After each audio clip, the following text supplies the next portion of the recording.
Welcome to The Road Less Traveled, where I talk about every topic that has ever roamed my mind and has led me to this very moment today. Please join me. Hey, I'm glad you could make it. Now, I know you want to be a couch potato today, but I'm going to tell you that the outside is calling you. Nature, of course, is the color of earth elements associated with green, love, and serenity. Its main job is to help you cultivate love in all areas of your life. The thing about the outside in the world we live in today is that people hardly venture outside. I have heard people justifying it by saying that it's because they pay rent and they want to live out their stay. I totally get it. I'm all for justifying things, but the reason why people are not happy is because they are surrounded by four walls every day. Here is where nature captivates us and makes us whole becomes more and more accurate.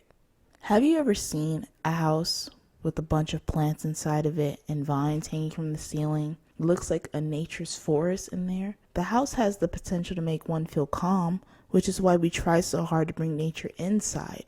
But that does not mean that we have to stay inside. I own plants, and I'm going to keep owning plants.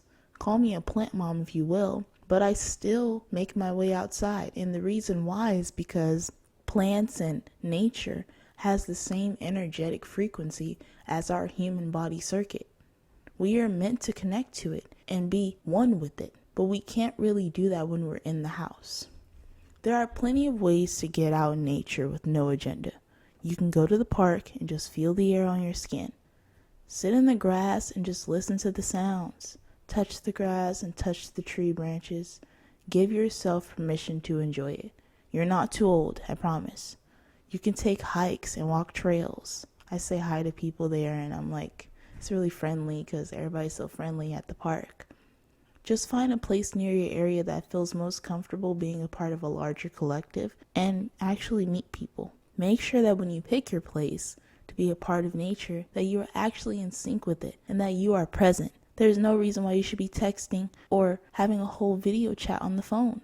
It does not require anything from us to be a part of nature, so I guarantee you, today's the day. The rule of thumb is to basically remember what we used to do as a kid. And that one famous ad that says, get up and play an hour a day, you see the kids kicking in the field, the grassy field. There is no excuse for why we aren't climbing trees anymore. But I'm going to be real honest with you guys. Personally, I would rather sit under a tree than climb up a tree because you're not catching me climbing no trees. But at least I'm collecting my frequency from that tree and we are connecting as one.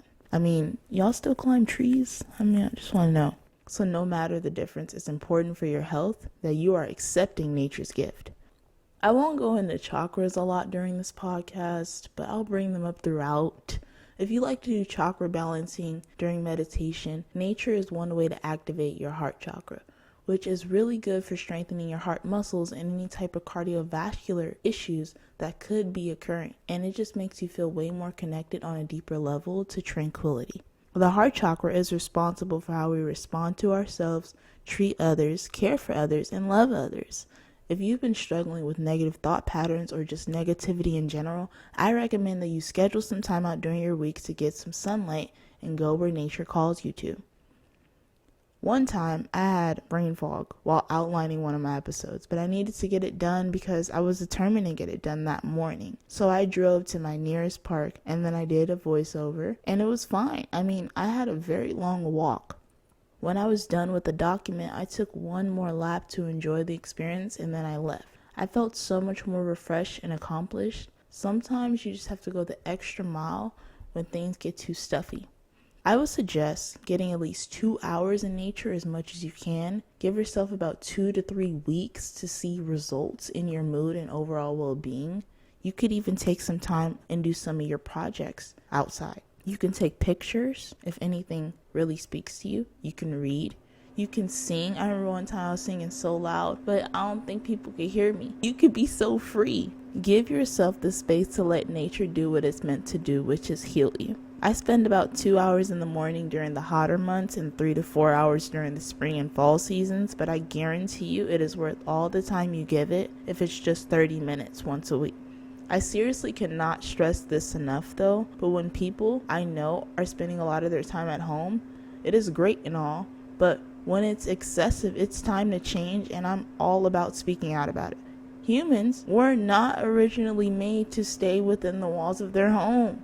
Humans were not made to just go to work and come home with no life on the outside or no connection to nature. It is important that we find balance in the two. We are supposed to be outside and staying connected to the elements like clockwork, but it's not supposed to feel like that. I believe that this is the reason why people are always having emotional spikes and episodes that can be handled gently by shifting your atmosphere. One way to handle anger is by giving it a place to go. When we sit in negative energy and it can't leave, then we will always be surrounded by it, especially if it's in such places like our cars, which is very confined, our homes, and our work atmosphere, which can really make us feel small and limit our flow. Give your energy a place to go so that you can expand your consciousness and start to heal your physical and emotional well-being. Please get some fresh air every now and then. It is never too late to take a walk around your neighborhood, no matter what time it is. Set some time aside and do what feels right for you. Now, if you have a hard time getting outside and it's really difficult for you, then I have a solution for that as well. Open up the doors and windows in your house and let the air through so that anything that wants to come out of you that you want to free yourself from can start to find its way. When we give our mind, our thoughts, and our emotions permission to shift, then they actually do. Every day should feel like a vacation when we sit in nature's backyard and just be present with all the birds, bugs, and trees. In order to do this and make it a part of your daily life, it takes someone willing. I'll catch you in the next one.